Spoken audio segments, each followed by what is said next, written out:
Cet après-midi, je vous raconte ces histoires écrites par de grandes plumes que les lecteurs découvraient chaque jour dans leur journal, ou la véritable histoire du roman feuilleton. Qui sont justement les grands noms du roman feuilleton ? Comment le roman feuilleton a-t-il participé à l'essor de la presse à grand tirage ? Quelles critiques ont été émises contre cette littérature populaire au XIXe siècle ? Europe 1, 15h, 16h, historiquement vôtre. le récit, Stéphane Bern.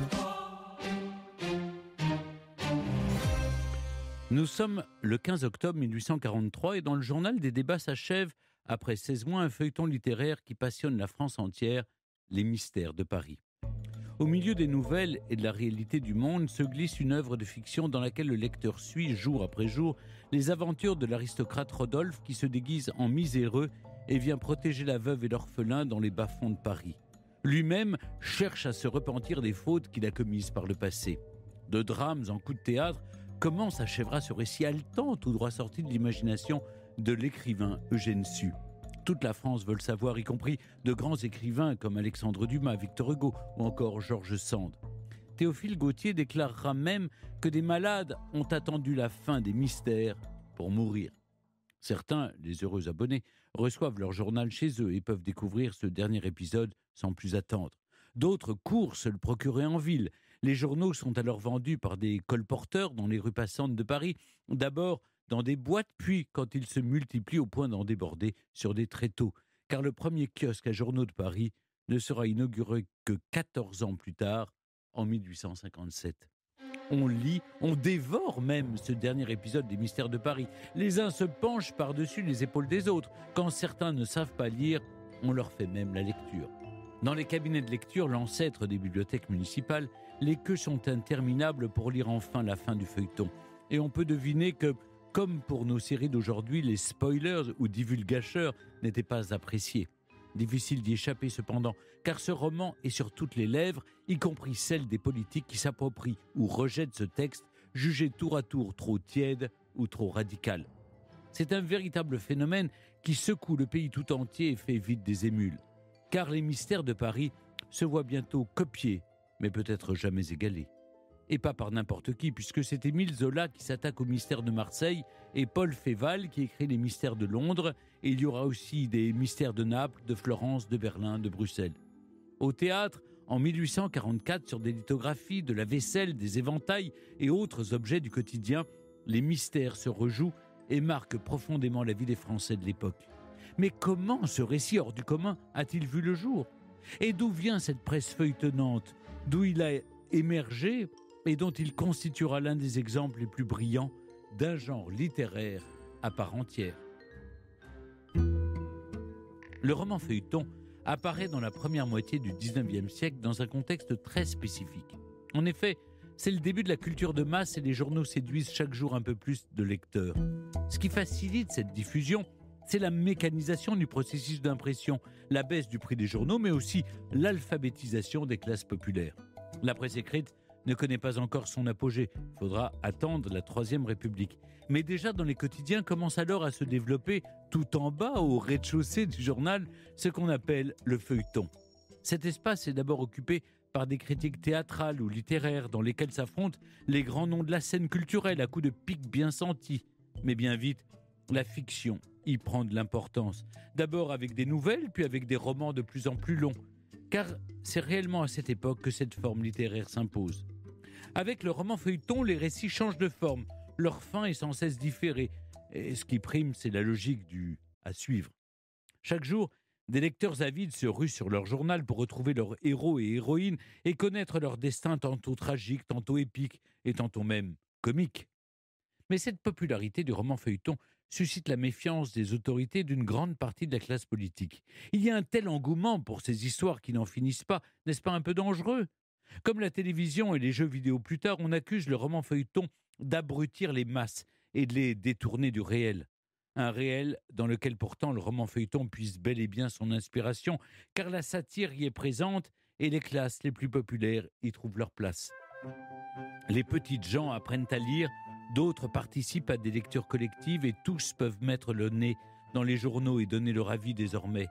Même si ce sont les classes moyennes qui sont avant tout visées, ce n'est plus seulement l'avis d'une élite aristocratique qui compte, mais celui du public. Les fictions des journaux sont ainsi soumises à la logique du marché, il faut faire du chiffre. Mais n'est-ce pas là s'opposer à l'art et à la littérature même, comme l'ont dit des critiques ?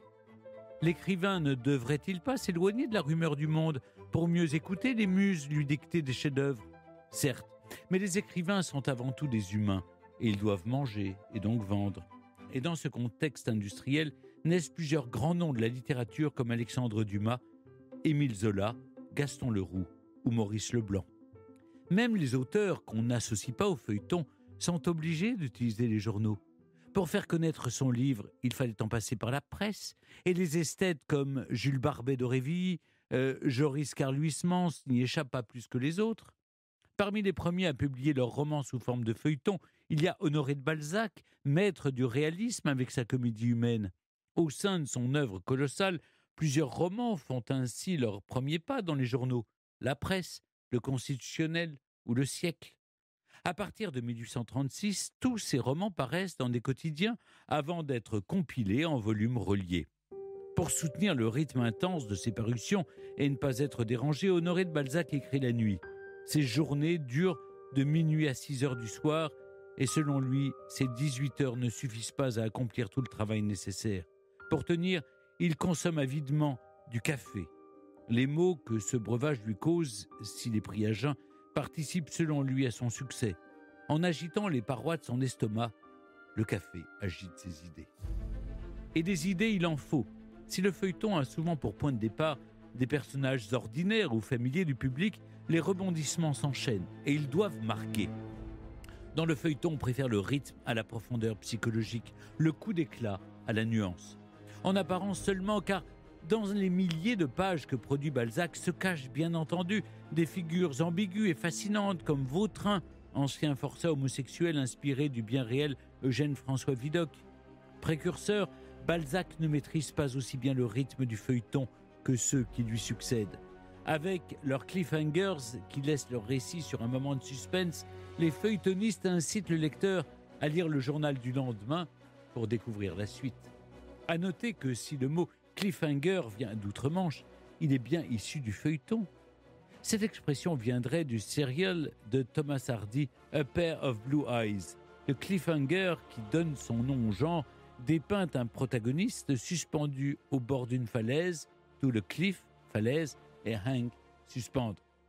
Mais c'est surtout Charles Dickens qui popularise cette pratique dans ses textes.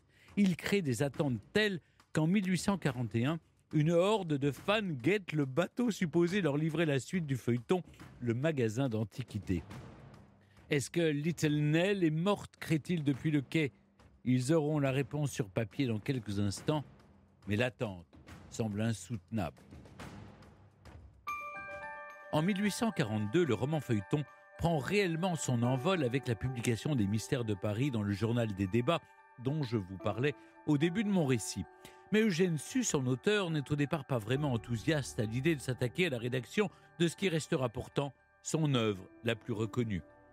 Fils d'un médecin de l'empereur, puis du roi Louis XVIII sous la Restauration, Eugène Sue essaye d'abord de frayer avec la noblesse. Il dépense des fortunes pour mener le train de vie des élites sans jamais se faire accepter d'elles. Avant de découvrir sa vocation d'écrivain, il fait quelques années de médecine, s'intéresse à la peinture, puis s'embarque pour un tour du monde comme mousse, ce qui lui inspire de premiers romans maritimes. Ruiné par ses dépenses fastueuses, Eugène Sue écrit bientôt par nécessité. En 1837, il publie Lautréamont, un roman historique dans lequel il décrit Louis XIV sous un jour qui déplaît fortement à ses amis de la noblesse. Il enchaîne ensuite avec des récits mondains qui dressent un portrait tout aussi peu flatteur sur ces milieux. Si les beaux salons lui ferment alors leurs portes, le monde littéraire lui ouvre les bras et il est vite salué par la critique. C'est son ami Prosper Goubeau qui lui suggère de changer de cadre et d'écrire non sur les salons des élites ou les paysages exotiques de l'autre bout du monde, mais sur le peuple tel qu'il est. Eugène Sue n'est guère enchanté à cette perspective et répond tel le dandy qu'il voudrait être « Mon cher ami, je n'aime pas ce qui est sale et qui sent mauvais ». Il entame néanmoins sa rédaction en justifiant comme il peut sa représentation des barbares qui peuplent le paysage urbain. Il essaye d'appâter les bourgeois en mal de sensations fortes tout en se dédouanant de montrer de telles horreurs. Mais en réalité, il subvertit déjà les attentes de ses lecteurs en donnant aux barbares de Paris une place dans la littérature. Et bien vite, ce qui devait être un spectacle sensationnaliste devient une critique sociale où se trouvent défendus les intérêts des classes laborieuses. Dans le journal des débats, qui était plutôt conservateur, le feuilleton d'Eugène Sue ouvre de vraies discussions. La parole d'ouvrier est même relayée dans cette presse bourgeoise. Le succès est phénoménal dès le premier numéro et trouve un écho certain chez les socialistes, avec qui l'ex-dandy entre en correspondance. Mais le succès des mystères dépasse bien vite le public bourgeois auquel ils sont destinés.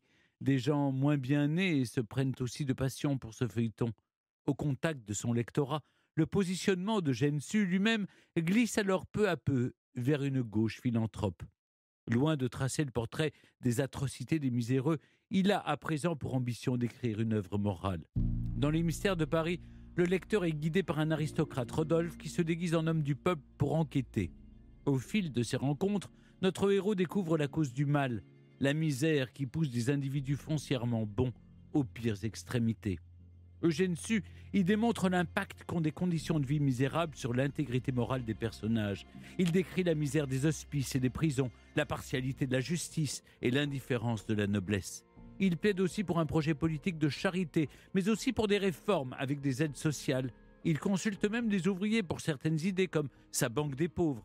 Et voilà, sa fiction devenue une véritable tribune politique.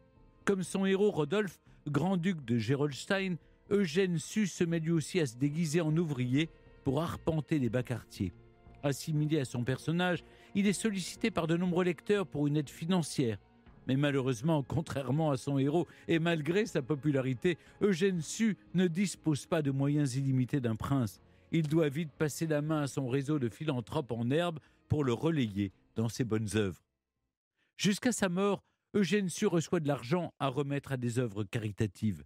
La confusion entre fiction et réalité est favorisée par le format feuilletonnant qui entre dans le quotidien de ses lecteurs et lectrices, mais aussi par le support du journal où se côtoient le réel journalistique et l'imaginaire romanesque.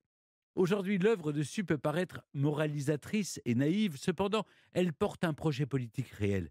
Elle inspire son public et son auteur qui virent de bord au fil de l'écriture. La conscience sociale qui se développe alors, notamment avec ce feuilleton, aurait inspiré la Révolution de 1848. Si l'impact politique des Mystères de Paris est indéniable, son impact financier ne l'est pas moins. Et Eugène Sue poursuit sur sa lancée avec le Juif errant, vendu 100 000 francs au journal Le Constitutionnel. Avant que ce feuilleton n'y apparaisse, le journal n'avait que 3 600 abonnés. Dès le premier épisode, c'est 20 000 lecteurs qui s'abonnent. Mais au milieu des années 1840, le roi du roman feuilleton se voit détrôné par un rival dont la postérité sera tout aussi grandiose, un certain Alexandre Dumas. C'est dans le même journal des débats dans lequel Eugène Sue a fait ses preuves avec les Mystères de Paris que paraît le roman feuilleton Le Comte de Monte Cristo en 1844. Et celui qui en est l'auteur, Alexandre Dumas, est alors loin d'être un novice. Rompu au théâtre où il rencontre un grand succès avec la pièce romantique Antony, il a fait son entrée dans la presse avec des chroniques, des récits de voyage et des scènes historiques et très rapidement des romans. Mais il ne transforme l'essai qu'en 1844, année durant laquelle, en plus d'écrire Le Comte de Monte Cristo, il publie également Les Trois Mousquetaires dans le journal Le Siècle. L'écrivain multiplie rapidement les histoires dans différents journaux. On ne peut plus échapper à Dumas et en même temps le veut-on vraiment ? Son succès est immense, sa fécondité littéraire ne l'est pas moins. Et il s'appuie sur ses premiers amours pour démultiplier sa gloire en adaptant ses romans pour la scène. Le Comte de Monte Cristo, comme les Mystères de Paris, porte en lui une critique sociale. La bourgeoisie parisienne y est dépeinte avec férocité sous l'œil d'Edmond Dantès, héros romantique vengeur que les puissants ont sacrifié pour parvenir à leur fin. Mais là où Eugène Sue exalte la morale et développe un vrai projet social, Alexandre Dumas, lui, se concentre sur l'individu. Son héros, un surhomme exotique et mystérieux inspiré de son père, le général Dumas, prend tous les costumes, infiltre tous les milieux, châtie et récompense, mais ne ressort pas indemne de sa terrible vengeance, s'adoucissant au fil du roman. À côté de ce géant de la littérature surgit un mastodonte décliné sur 3 romans. Les 3 mousquetaires, 20 ans après, le vicomte de Bragelonne. Ils sont 3, comme les 3 mousquetaires qui, en réalité, on le sait, sont 4.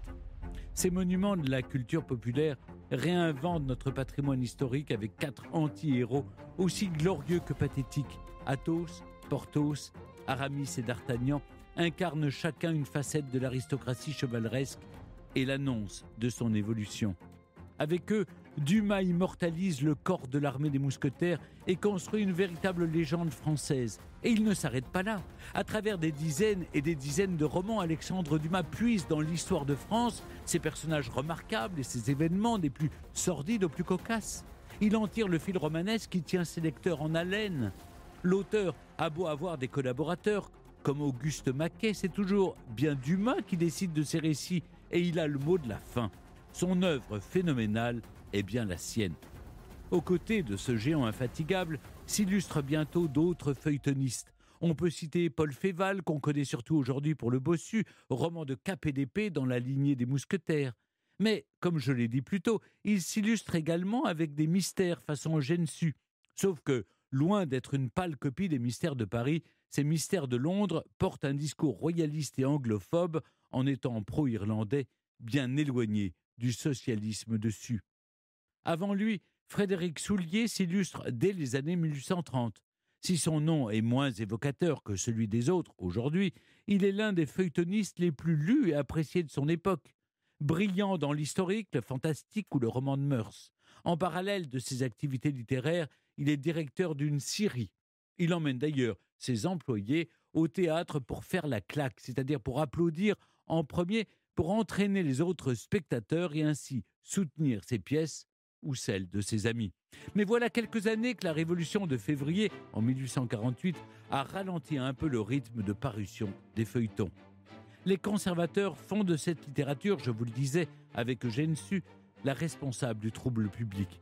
Parmi leurs tentatives d'arrêter, ou du moins de ralentir, la force irrépressible du feuilleton, ils imposent un timbre de 5 centimes, dit timbre riancet, à tout journal qui publie du roman. Mais ils ne peuvent rien face au succès du roman feuilleton. Et en 1852, le timbre est supprimé 2 ans à peine après son lancement. Dans les années 1850 et 1860, les prix des journaux baissent, les feuilletons sont partout. Parmi les plus audacieux, on compte Pierre-Alexis Ponson du Terrail. Vicomte de son état, l'homme a échoué dans une carrière militaire et s'est reconverti dans les lettres avec succès. On lui doit d'ailleurs l'adjectif rocambolesque qui pourrait s'appliquer à de nombreux feuilletons. Car c'est lui qui crée en 1857 le personnage de Rocambole, surhomme romantique, super-héros même, bien loin des Rodolphe et Edmond Dantès dont on peut lire les aventures dans les drames de Paris publiés dans le journal La Patrie. Et c'est à cette époque que naissent des illustrés de qualité, les journaux romans hebdomadaires dont les tirages s'élèvent en moyenne à 20 000 exemplaires. Publiés sous forme de romans à des coûts de plus en plus accessibles, ces récits peuvent aussi se commander sous forme de fascicules à compiler soi-même. Et ils se répandent à présent jusque dans les campagnes. Si Eugène Sue n'a plus le même succès qu'autrefois, il continue d'écrire et entre aussi en politique. En 1850, il est élu à l'Assemblée législative, mais sa carrière de député républicain tourne court. Après le coup d'État de Napoléon III, le 2 décembre 1851, il est contraint de partir et meurt en exil en 1857. Comme pour boucler la boucle, sa dernière grande œuvre porte également le nom de Mystères. Il s'agit des Mystères du peuple, ou l'histoire d'une famille de prolétaires à travers les âges, depuis l'Antiquité jusqu'à Napoléon III. Il y décrit les insurrections populaires tout au long de l'histoire. Celui qui voulait tant plaire à la noblesse prône à présent la Révolution. Son œuvre est censurée et plusieurs poursuites judiciaires lui sont intentées. Elle rencontre néanmoins un grand succès, mais hors des journaux, dans des livraisons illustrées. L'influence de Eugène Sue lui survit et il inspire feuilletonistes et romanciers socialistes ou populistes. En 1862, Les Misérables de Victor Hugo sont d'ailleurs comparés aux Mystères de Paris, à l'avantage de Sue d'ailleurs, qui est jugé plus inventif. Sue a ainsi de nombreux héritiers, et le roman feuilleton est loin d'avoir dit son dernier mot. Des mythes nationaux y ont d'ailleurs été forgés. Les Trois Mousquetaires d'abord, qui ont inspiré d'innombrables adaptations au cinéma et à la télévision, mais aussi les héros romantiques qui ont inspiré et inspirent les super-héros des comic books américains. Batman doit en effet tout à Rocambole, Rodolphe et Monte Cristo. Mais c'est aussi dans le roman feuilleton que s'élaborent de nouveaux genres littéraires, notamment le policier avec Émile Gaboriau et l'inspecteur Lecoq, Maurice Leblanc et Arsène Lupin, ou encore Gaston Leroux et Rouletabille, mais aussi le roman historique de science-fiction, ou encore sentimental. Enfin, ce format épisodique qui nous laisse pantelants dans l'attente d'une suite, on le retrouve évidemment dans les feuilletons télévisuels. Ces séries deviennent le sujet du jour à chaque nouvel épisode, comme leurs ancêtres, les romans feuilletons. Descendance plus lointaine, la bande dessinée est-asiatique, qu'il s'agisse du manga japonais ou du western coréen, est également découpée en épisodes aux cliffhangers haletants. Comme le roman feuilleton, manga et webtoon sont d'ailleurs nés dans la presse, d'abord sur papier, puis en numérique. Moralité, avec le roman feuilleton, nous avons ainsi appris à attendre la suite au prochain épisode. Europe 1, historiquement vôtre. Lise Dumazy, Nicolas Caro, merci d'être toujours avec nous sur Europe 1. On va se plonger davantage dans l'histoire du roman feuilleton, indissociable de l'histoire de la presse. Pour commencer, Lise Dumazy, dans quelle mesure ces feuilletons ont-ils participé au développement de la presse à grand tirage ? Je rappelle qu'à la fin du 19e siècle, on parle de plusieurs millions d'exemplaires diffusés quotidiennement. Oui, tout à fait. Alors le roman feuilleton est vraiment une histoire intimement liée à celle de la presse à grand tirage et vice-versa. Rappelons que c'est en 1836 qu'Armand Dutac et Émile de Girardin, qui sont deux patrons de presse, lancent une nouvelle formule de quotidien dans leurs journaux Le Siècle et La Presse, qu'ils fondent à cette époque. Ils divisent par deux le coût de l'abonnement, qui passe de 80 francs à 40 francs. À l'époque, on n'achetait le journal que par abonnement. Et ils veulent couvrir évidemment la différence par l'augmentation du nombre d'abonnés et par les recettes de la publicité. Et évidemment, tout cela, pour comment augmenter le nombre d'abonnés, pour faire venir aussi la publicité, eh bien, en publiant du roman. Le roman est la forme littéraire qui est en train de s'imposer comme la plus importante à l'époque. Au bout de 3 ans, les deux journaux ont entre 20 000 et 30 000 abonnés, qui est un chiffre fantastique à l'époque. Et ça, c'est avant même les grands succès de Sud, Dumas et Féval. Deux autres dates que l'on peut retenir. En 1863, Moïse Millot lance le Petit Journal. Alors, c'est un format réduit de moitié, vente principalement au numéro, à 1 sou, 5 centimes, et il vise un tirage de 100 000 exemplaires. Et au début, il ne veut pas publier de romans feuilletons. Il mise plutôt sur le fait divers, les récits de faits divers. Eh bien, en fait, dès 1866, il se rend compte de son erreur, il doit renoncer et il commence à publier les épisodes des Rocambole. Et alors, les tirages explosent jusqu'à 200 000 exemplaires et plus. En 1884, Rebelote, Le Matin, un des 4 grands journaux de l'époque, veut se lancer sans roman feuilleton. Mais là, il y a une telle bronca de lecteurs qui écrivent au journal que le Matin doit réintégrer très vite du roman feuilleton. Donc, en fait, le roman feuilleton a été vraiment le support du développement de la presse à grand tirage pendant tout le 19e siècle et jusqu'au début du 20e siècle. Lise Dumazy, l'un des premiers romans feuilletons, c'est La vieille fille de Balzac, qui est publié en 1836 dans les colonnes du quotidien La Presse. Mais celui qui va s'imposer comme prince du roman feuilleton, je l'ai raconté, c'est Eugène Sue avec ses Mystères de Paris, publiés entre juin 1842 et octobre 1843.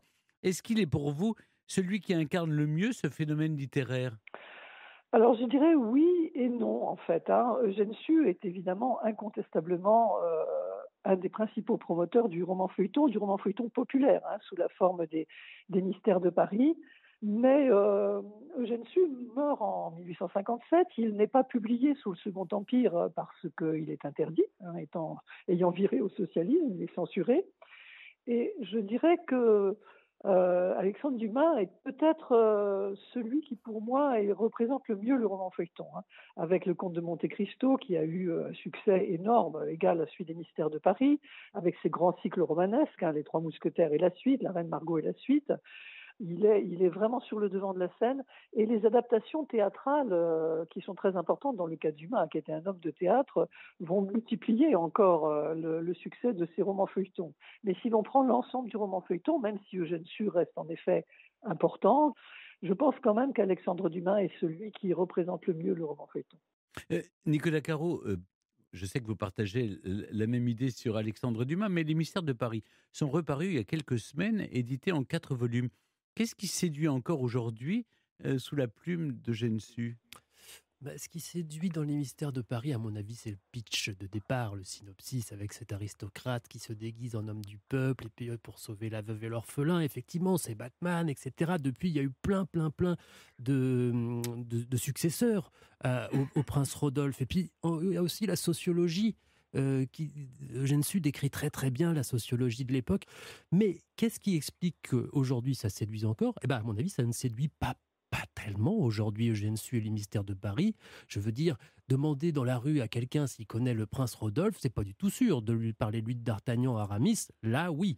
Les Mystères de Paris, je sais pas, il y a une anomalie avec ce livre, quelque chose qui a peut-être mal vieilli. Et peut-être qu'il n'y a pas de raison d'ailleurs, peut-être c'est simplement un mystère. Moi j'adore Les Mystères de Paris, hein, je trouve ça magnifique, mais c'est un autre mystère de savoir pourquoi il n'a pas eu la même postérité que Les Mousquetaires par exemple. Et les héros d'Eugène Sue, d'Alexandre Dumas ou de Pierre Ponson de Terrail deviennent si populaires que l'on voit apparaître un grand nombre de produits dérivés. Alors vous nous le disiez déjà en préparant cette émission, Lise Dumazy. Oui, tout à fait. Enfin, c'est quelque chose qui m'a beaucoup frappé, hein, parce qu'on aurait pu penser que les produits dérivés sont plutôt quelque chose de notre époque. Eh bien non, hein. Dès l'époque, il y a eu toute une série de produits dérivés à partir des grands succès, hein, des Mystères de Paris et des succès de Dumas qui ont suivi. J'ai tenu entre les mains des chansons de salon, hein, qui s'intitulaient Rigolette, Fleur de Marie, d'après les noms des héroïnes de Sue. Et puis, il y a toujours une anecdote que je trouve très significative, c'est les cigares Monte Cristo. Ils existent encore, les cigares Monte Cristo, hein.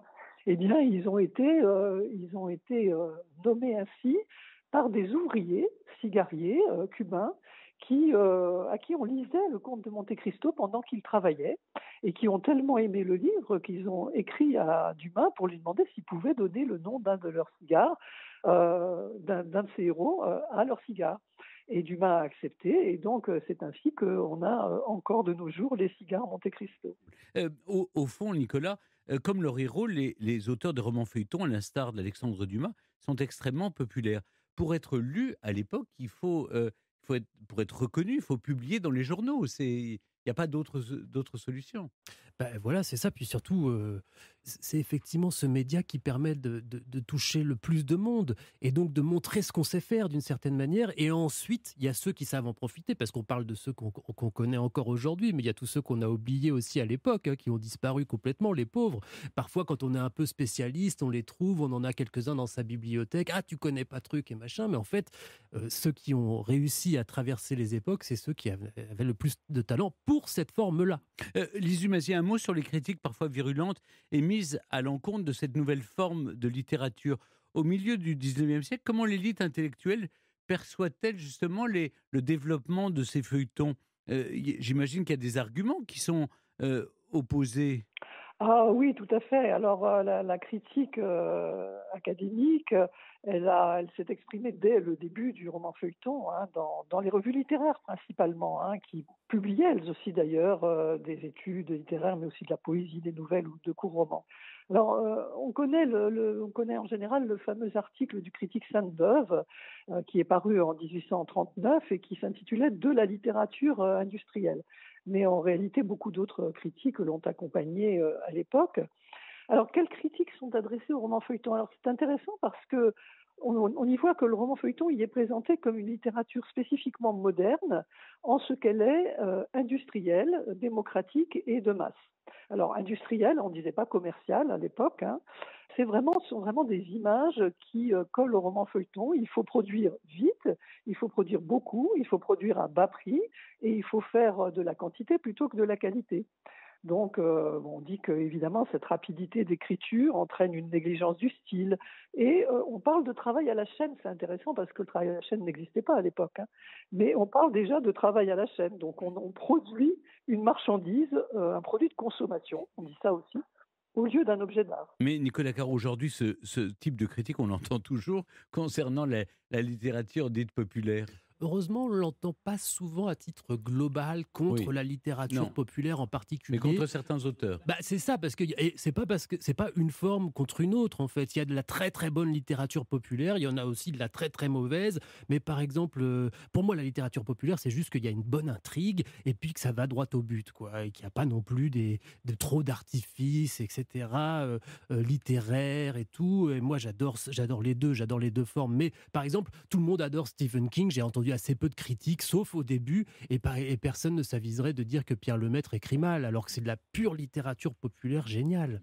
Le roman feuilleton se développe au XIXe siècle, période marquée en France par une succession, il est vrai, de régimes politiques, monarchie, empire, république. En 1881, sous la Troisième République, sont votées les lois sur la liberté de la presse. Et quelles conséquences, Lise Dumasy, cela va avoir sur le contenu des romans feuilletons?